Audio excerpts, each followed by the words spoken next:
तलवा अफरोज, बड़ी शख्सियात डॉक्टर नूरुल हसन साहब, फैज साहब और स्कूल के मैनेजर और हमारे सीनियर पत्रकार जनाब नौशाद अहमद साहब व दीगर खुसूसी मेहमान। आज का ये फंक्शन स्कूल के प्रांगण में, जहां तक मैं समझ पा रहा हूं, ये बच्चों को रिजल्ट देने का दिन है। आज बच्चों को रिजल्ट दिया जा रहा है और उनकी हौसला अफजाई के लिए कुछ इनामात भी दिए जा रहे हैं। यही है ना? मैं जितनी देर से आया हूं, बहुत अच्छी अच्छी बातें लोग बता रहे हैं। अभी डॉक्टर साहब, मंडल साहब बोल रहे थे, बड़ी कीमती बातें वो बोल रहे थे और यकीनन आपके सामने बात रखने के लिए जिसको भी स्कूल के मैनेजमेंट ने मदऊ किया है, इनवाइट किया है, वो अपनी अपनी फील्ड के एक्सपर्ट्स हो सकते हैं।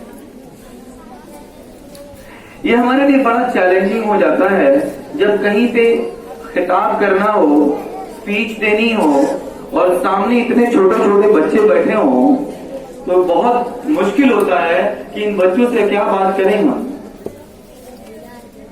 क्या बातें हम इन तक पहुंचाएं, क्या ये समझ पाएंगे? इनके लिए तो आज दूसरी उमंग है।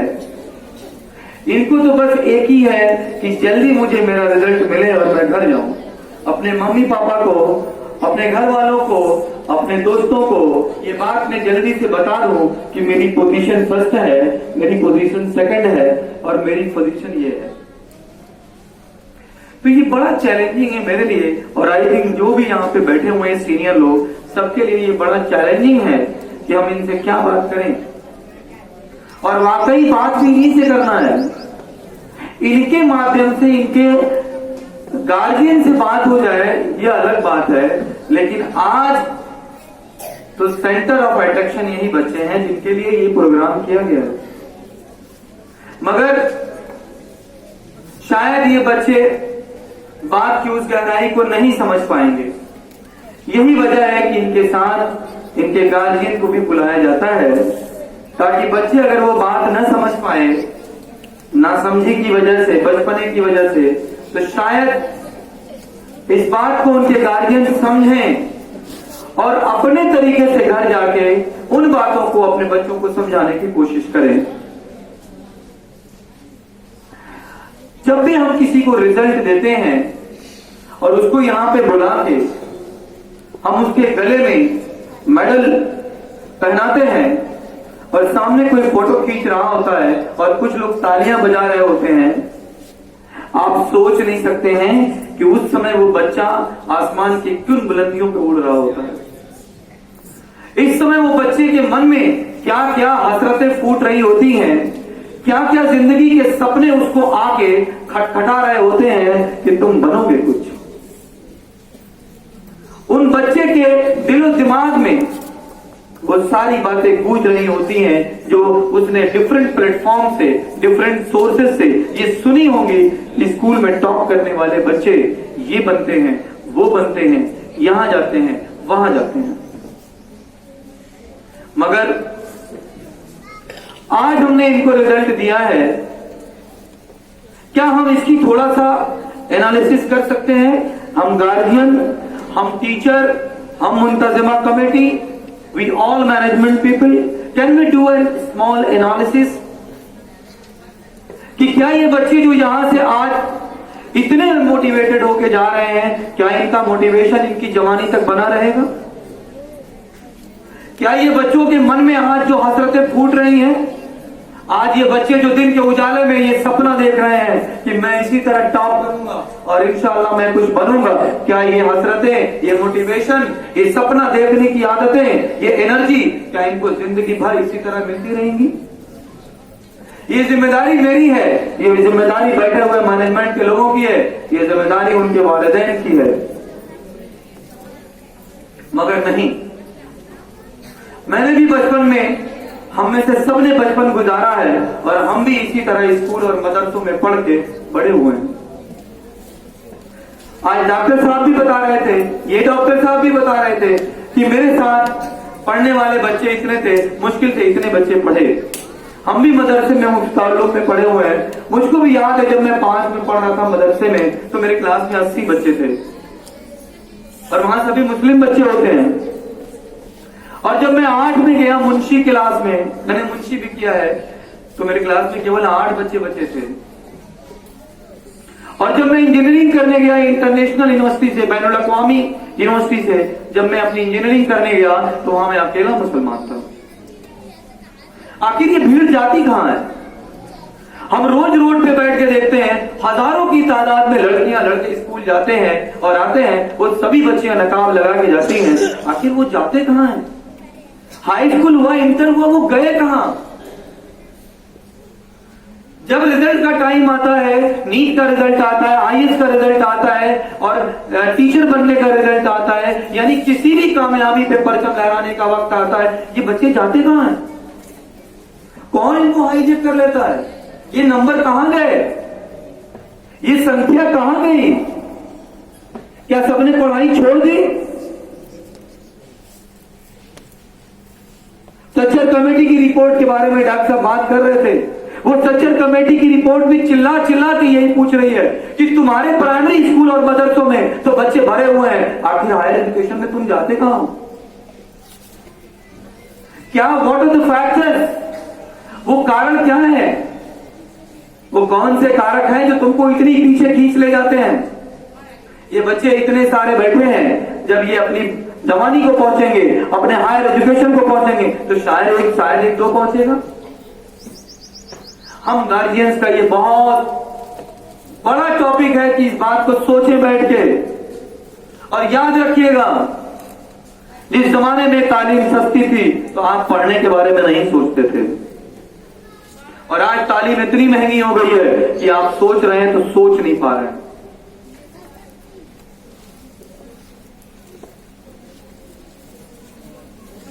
इसलिए ये जो बच्चे यहां पढ़ रहे हैं, इन बच्चों की डेली एक्टिविटी पे ध्यान दीजिए, वरना ये देखते देखते कब 8 में चले जाएंगे, कब हाई स्कूल हो जाएगा, कब इंटर में चले जाएंगे, आपको पता नहीं लगेगा।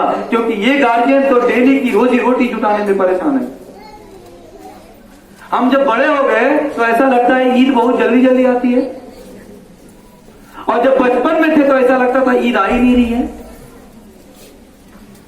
तो इन बच्चों के लिए साल बड़ा है, हम गार्जियंस के लिए नहीं। हमारे लिए तो ऐसा लग रहा है कि फटाफट हर साल नया नया आ जा रहा है। अभी बच्चा 1 में था, 5 में पहुंच गया। और एक चीज बहुत इंपॉर्टेंट सारे गार्जियन को मैं बता रहा हूं, हम अपने बच्चों की पढ़ाई की तैयारी नहीं करते हैं। हौसला सब अपने दिल में लिए हुए बैठे हैं। मैं अक्सर अपनी बातों में ये बात रखता हूं कि अमेरिका का राष्ट्रपति हो, इंडिया का प्रधानमंत्री हो, या दुनिया का कोई बड़े से बड़े पोस्ट पे बैठा हुआ आदमी हो, उसके दिल में अपने बच्चे की तालीम के लिए जो दर्द है, वही दर्द एक सड़क के किनारे साइकिल का पंक्चर बनाने वाले आदमी के दिल में भी वही दर्द है। अमेरिका का राष्ट्रपति भी यही चाहता है कि मेरे बच्चे को पढ़ाने वाला टीचर अच्छा हो, मेरे बच्चे को तालीम देने वाला, तरबियत देने वाला टीचर अच्छा हो। और एक गरीब जिसका बेटा छोटे से स्कूल में पढ़ता है, उसके दिल के भी दर्द को आप देखिएगा तो वो भी यही चाहता है कि मेरे बाबू को पढ़ाने वाला टीचर अच्छा हो। हम अपने समाज में एक चीज जरूर देखेंगे, एक तो हमारी इनकम कम है। वो इनकम कम है तो वो इनकम कम दिखनी चाहिए, वो फजूल खर्ची हमसे नहीं दिखनी चाहिए।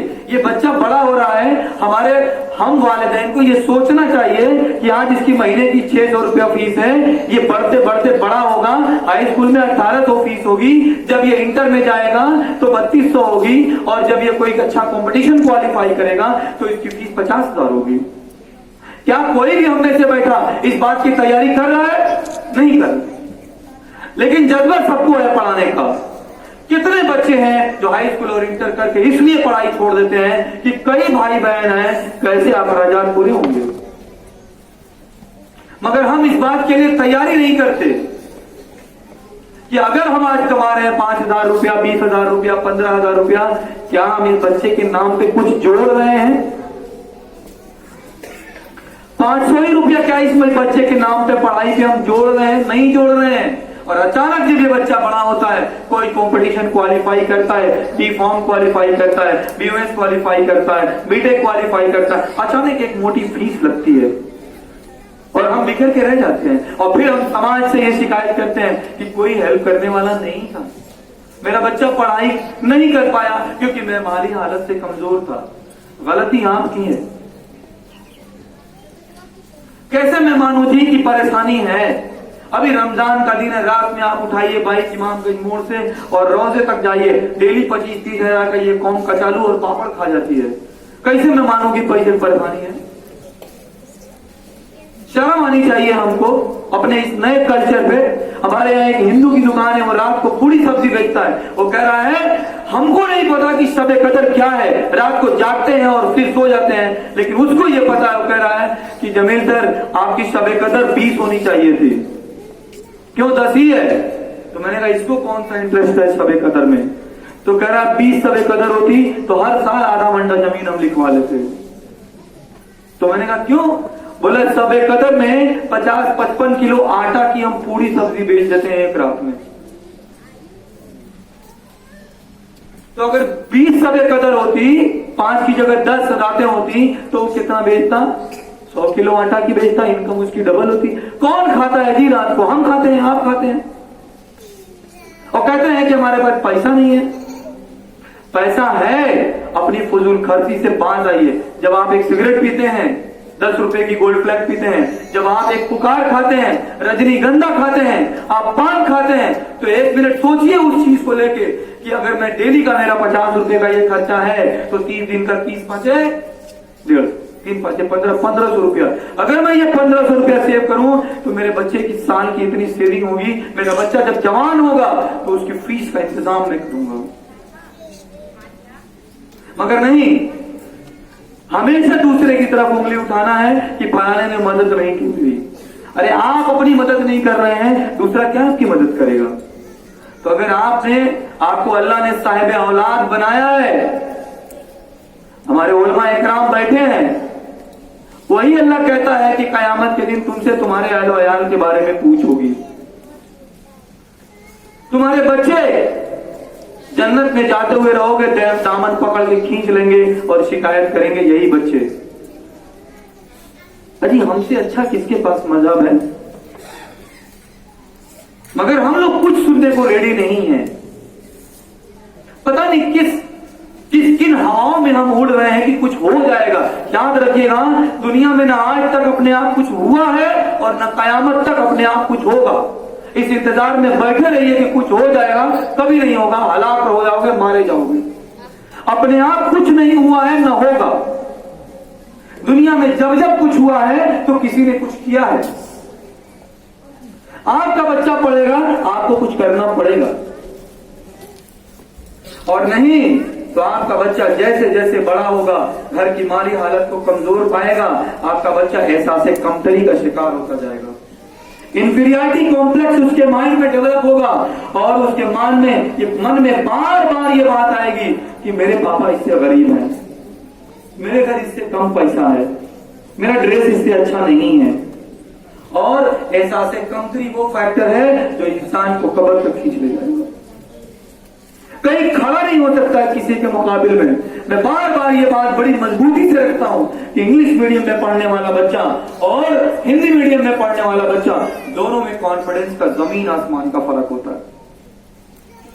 यूपी बोर्ड के बच्चों को भी मैं पढ़ाता हूं शाम में, और इंग्लिश मीडियम के बच्चों को भी मैं पढ़ाता हूं, हाई स्कूल वालों को और इंटर को। मैंने ये फर्क पाया है कि हाई स्कूल के बच्चे में इतनी हिम्मत नहीं है कि क्लास में खड़ा होकर सवाल पूछ सके।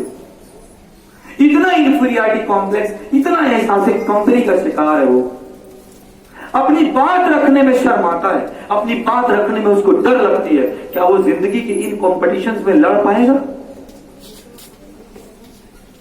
बच्चा किसका है? हमारा, आपका है। आखिर वो ऐसा हो कैसे गया?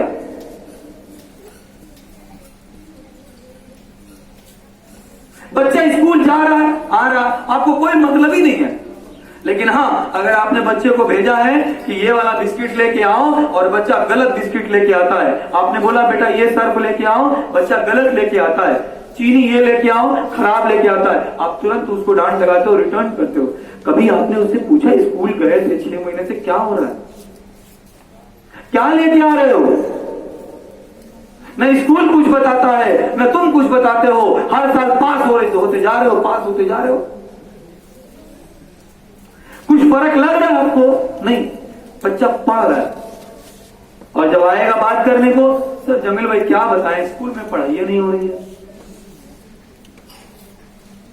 तो याद रखिए, बच्चा आपका है तो ध्यान आपको देना है।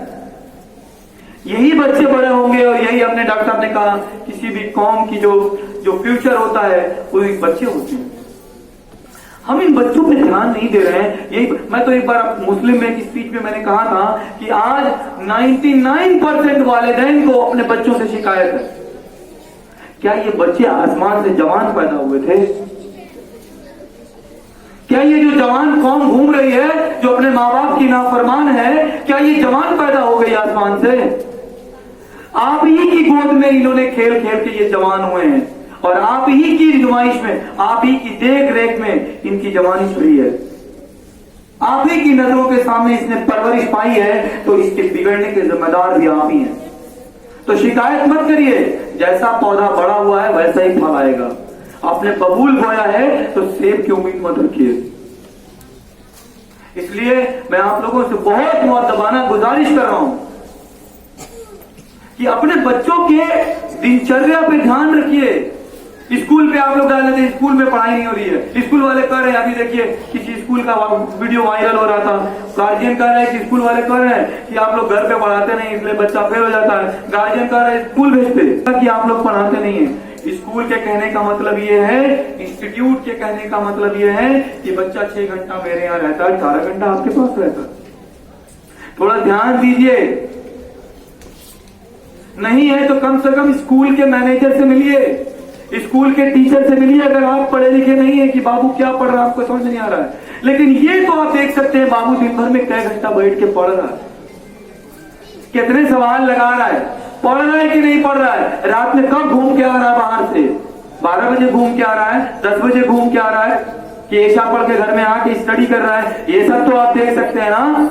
तो उसके टीचर से मिलकर ये बातें बताइए कि देखिए सर स्कूल में तो पढ़ रहा है, घर पे आके नहीं पढ़ रहा वो। जब आप अपने टीचर्स को बताएंगे तो टीचर उससे बात करेगा, उसको समझाएगा। बच्चे को ये डर होगी कि मेरी एक एक रिपोर्ट स्कूल में आ रही है, तब वो बच्चा लाइन पे खड़ा होगा। इसलिए प्लीज अपने बच्चों की एक्टिविटी पे ध्यान दें। मैं बहुत बड़ी बड़ी बातें नहीं कर रहा हूं क्योंकि ये बच्चे समझ ही नहीं पाएंगे।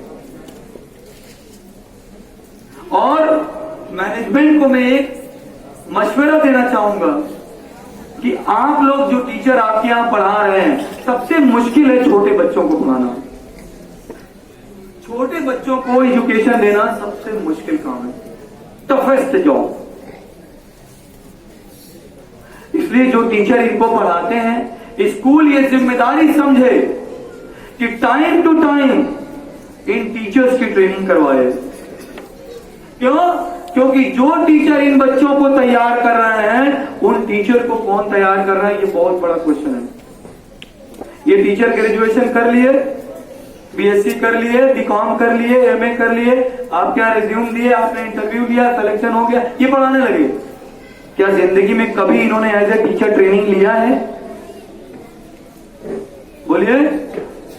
तो इसलिए मैं मैनेजमेंट से ये रिक्वेस्ट करूंगा कि आप अपनी इंतजाम के हिसाब से टाइम टू टाइम इन टीचर्स की ट्रेनिंग जरूर करवाइए, ताकि इन टीचर में भी ये हौसला रहे कि मैं आई थी इस स्कूल में, ऐसी थी, 4 साल बाद मैं इस स्कूल से पढ़ा के जा रही हूँ, तो मैं बहुत कुछ सीख के जा रही हूँ, मैं बहुत कुछ स्किल डेवलप करके जा रही हूँ, ताकि आज अगर आपके यहाँ ये 10,000 पा रही हैं, 5 साल बाद किसी स्कूल में जाए तो ये 20,000 पाए। आपकी जिम्मेदारी केवल ये नहीं है कि इनसे बच्चों को पढ़वाइए, अरे इनको ट्रेनिंग दीजिएगा तो इनमें नए नए चीजें डेवलप होंगी, और जब ये अच्छे टीचर बनेंगे तो इन बच्चों को अच्छे से तैयार करेंगे। मैं उन बच्चों को तहे दिल से मुबारकबाद देता हूं जिन्होंने आज पोजीशन ग्रैब्स की हैं। उनके गार्जियंस को मैं मुबारकबाद देता हूं जो आए और अपने बच्चों के साथ उन्होंने प्राइज एक्सेप्ट किया। मगर याद रखिएगा, कहीं ये हौसला टूट ना जाए, कहीं ये बच्चे उदास ना हो जाएं। इसलिए छोटे हो बड़े हो, आप गार्जियन पढ़े लिखे हो ना हो, कोई मैटर नहीं है, सिर्फ अपने बच्चे पे नजर रखिए। अजी आप चले जाइए रात में फातिमा के पीछे जो कॉलोनीज बसी हैं, आजमगढ़ मोड़ के पीछे जो कॉलोनीज बसी हैं, वो हमारी नहीं है। आप चले जाइए ऐसाबाद, एक बच्चा नहीं दिखेगा आपको, एक बच्चा बाहर खेलते हुए नहीं मिलेगा, एक आदमी बैठ के बाहर होटल पे चाय पीता हुआ नहीं मिलेगा। तो वो न जाएंगे एजुकेशन में जिनको ये चिंता है कि सुबह उठ के मुझे काम पे जाना है, सुबह उठ के मुझे अपने बच्चे को तैयार करके स्कूल ले जाना है। हमारे यहाँ 12 बजे तक होटल खुला हुआ है, 2 बजे तक होटल खुला हुआ है। तो जो वालिदैन खुद 12 बजे 1 बजे तक गुटखा खाते रहेंगे होटल पे बैठ के, वो अपने बच्चे को मना कर पाएंगे क्या कि तुम मत जाओ होटल पे? इसलिए गार्जियन होशियार हो जाइए। अगर आप चाहते हैं कि बुढ़ापे का सहारा ये लायक बच्चा बने, तो खुदा के वास्ते अपने आप को सही रखिए। आप सही रहेंगे तभी बच्चों को आप नसीहत कर पाएंगे। आप सही नहीं रहे, अजी अगर आप वो सब आदत छोड़ दीजिए, एक तो पैसा बचेगा, ऊपर से बच्चा आपको अपना मॉडल बनाएगा कि मेरे अब्बू ऐसा पढ़ के आते हैं, सो जाते हैं, मैं नहीं जाऊंगा घूमने। बताइए, अब्बू ऐसा पढ़ के आके सो रहे हैं, मैं 12 बजे रात को घूम रहा हूँ, दरवाजा पीट रहा हूँ, अब्बू उठ के खोलते हैं, उसको कुछ शर्म लगेगी। इसलिए आप लोग गार्जियन लोग अपनी जिम्मेदारी समझिए। मैं बहुत दर्द से ये बात कहता हूँ क्योंकि मैं बड़े बच्चों को पढ़ाता हूँ। यही बिगाड़ होते होते होते होते जब वो मेरे तक आते हैं 9, 10, 11, 12, तो मुझे रोना आता उनको पढ़ाने पे। आखिर अल्लाह ताला ने उनको भी तो वही सेहन दिया है जो सबको दिया है। 1400 सीसी वॉल्यूम का ब्रेन सबका है, अल्लाह ने किसी को ब्रेन कम नहीं दिया है। तो ये ब्रेन खराब कैसे हो जाता है? वही बात है, आप अपनी भाषा में हम कहेंगे कि लोहा पड़ा पड़ा मूर्छा लग गया। और अगर उसी लोहे को टाइम टू टाइम आप बालू वाले कागज से मांझते रहिए तो वही लोहा चमकता रहता है। आप अपने बच्चों के जहन को मांझते रहिए ताकि वो चमकता रहे, उस पे जाहिलियत की परत न बैठ जाए, उस पे गंदगी की परत न बैठ जाए जो समाज में ये जो हवाएं उड़ रही हैं। ऐसा ना हो कि आपके दिमाग में, आपके बच्चे के दिमाग में ये खराबी वाली परत, गर्दे की लेयर बैठ जाए और वो बच्चा बड़ा होकर खराब हो जाए। इसलिए अपने बच्चे के जहन पे आप रेती चलाते रहिए, बालू वाला कागज मांझते रहिए ताकि वो दिमाग चमकता रहे और वो बच्चा होनहार बना रहे। इसी के साथ मैं मैनेजमेंट को बहुत बहुत मुबारकबाद देता हूं कि उन्होंने इतना अच्छा प्रोग्राम ऑर्गेनाइज किया, गार्जियंस को बुलाया और मुझे भी अपनी बात रखने का मौका दिया। मैं again I am giving the my heartiest congratulations to all the students who have grabbed the very good position in their result. And I'm also congratulating to the teachers. They have done very hard work to make them proud. And also I am congratulating to all the management committee who are running this beautiful school. May Allah bless with all the success to the school. Assalamu alaikum.